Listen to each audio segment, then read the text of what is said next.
নমস্কার বন্ধুরা, সুভদ্রা রান্নাঘর থেকে তোমাদেরকে স্বাগত জানাই। আজকে আমি একটা পেঁপে কিনেছি। দেখো, একটা কাঁচা পেঁপে কিনেছি। হ্যাঁ, এটা দিয়ে আমি একটা রেসিপি বানাবো। কি বানাবো তোমাদেরকে কেটে ধুয়ে বলবো। হ্যাঁ, আমি এখন এটা কেটে ধুয়ে নিই। আর আর আমি যে পেঁপের মধ্যে দুটো আলু দেবো, আর দেখো ছোলা দেবো। দেখো, পেঁপে দুটো আলু দিয়েছি, ছোট ছোট। পেঁপেই বেশি, একটু পেঁয়াজ কুচি। কী দিয়ে বানাবো সেটাও তোমাদেরকে মশলা দেবো, দেখাচ্ছি। এই দেখো, একটু হলুদ বাটা, একটু জিরে বাটা, একটু রসুন বাটা, কাঁচা লঙ্কা বাটা, কালারের জন্য কাশ্মীরি লঙ্কা, নুন, চিনি।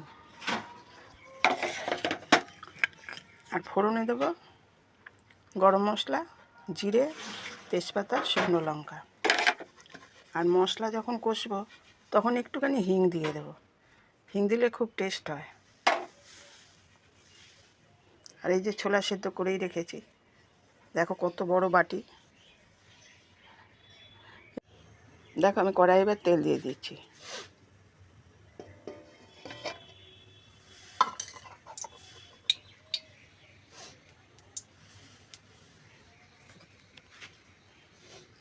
এবার কড়াইয়ে ফোড়নটাও দিয়ে দিলাম। ফোড়নটা হয়ে গেলে আমি এই যে পেঁপে আলু দিয়ে দিলাম। এবার পেঁয়াজটা দিয়ে দিয়েছি। এবার পেঁপে আলুগুলো দিয়ে 10 মিনিট ভেজে নেব। তারপরে মশলাটা দিয়ে কষবো।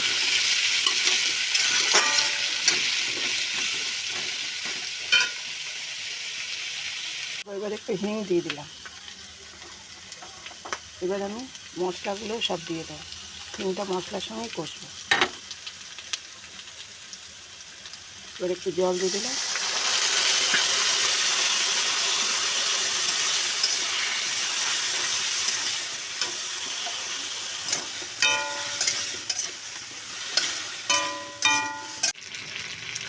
দেখো, মশলায় তেল ছেড়ে দিয়েছে। আমি এবারে ছোলা সেদ্ধটা দিয়ে দেবো। দিয়ে এরপরে 1 মিনিট পরে জল দিয়ে দেবো। আমি জল দিয়ে দিয়েছি। এবার জলটাকে শুকিয়ে নেব। আলু পেঁপেগুলো সেদ্ধ হবে তো। দেখো কালারটা কি সুন্দর এসেছে। তোমরাও পেঁপে অনেকে খায় না, এইভাবে রান্না করলে সবাই চেটেপুটে খাবে, খুব দারুণ লাগে খেতে। দেখো, আমার পেঁপের ডালনা হয়ে গেছে। আমি এবার একটু ঘি ছড়িয়ে দিয়ে নামিয়ে দিচ্ছি।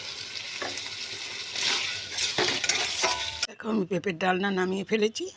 তোমরা এভাবে খেয়ে দেখবে, কেমন লাগে জানাবে। টাটা।